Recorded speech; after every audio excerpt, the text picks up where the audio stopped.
We need to kill them. We need to kill them. The radical Muslim terrorists hell-bent on killing us. You're in danger. I'm in danger. We're at war, and this is not going to stop. After this week's brutal terror attacks in France, hopefully everybody now gets it. And there's only one group that can stop this war: the Muslims themselves. Our job is to arm those Muslims to the teeth, give them everything they need to take out these Islamic fanatics. Let them do the job. Let them have at it. And as they do, we need to simply look the other way. It is time for this to be over and stop sending American dollars to any Arab country that does not support this mission. Pakistan at the top of the list. Force Arab nations to choose. They're either with us or they're against us.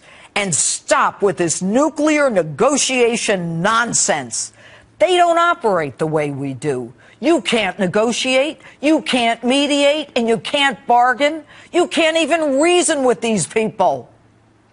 Now, Egyptian President El-Sisi, a Muslim, in a country 85% Muslim, rid Egypt, the largest Arab country, of these Islamic fanatics. He threw out Hamas terrorists and outlawed the Muslim Brotherhood, the mother of all terrorist organizations.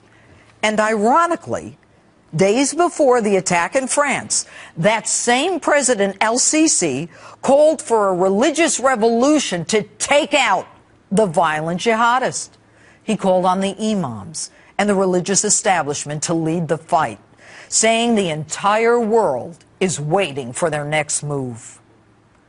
Now, I've been telling you for a year that they're coming for us, that there is a reverse crusade in progress, a Christian genocide, hundreds of thousands of innocents killed in the Middle East. And 7 months ago, I said that we need to bomb ISIS as it began its steamroll through Iraq. Bomb them, and bomb them again, for which I was roundly criticized.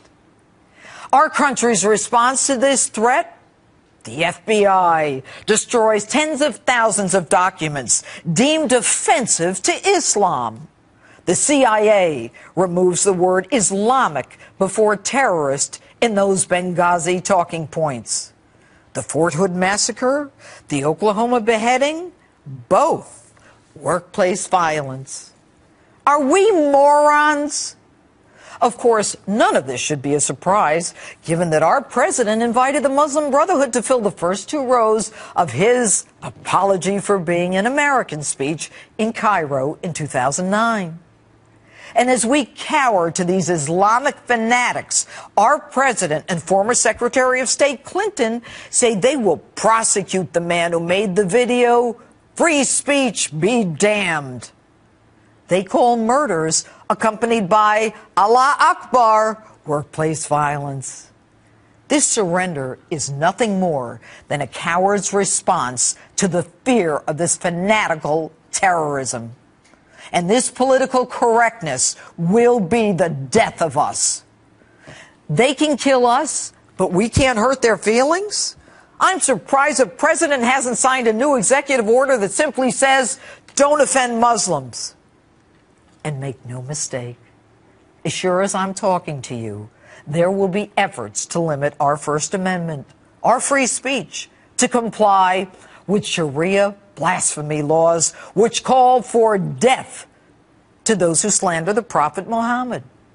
And at a time when we have never been in more danger, our president is focused on free community college, on his continuing march to reduce the size of the military and eviscerate our national security. Our government's response to the terror threat is to have an interfaith dialogue to try to understand and empathize with the enemy. And when they want to shut us up, they call us Islamophobes. Muslim groups like CARE and the Nation of Islam have been integrated into our society. Muslims invited to worship at our national cathedral in Washington, D.C. We're directed by a political correctness that is so bizarre, so disconnected from reality that it does nothing but assist our enemy in our own destruction. They have conquered us through immigration. They have conquered us through interfaith dialogue.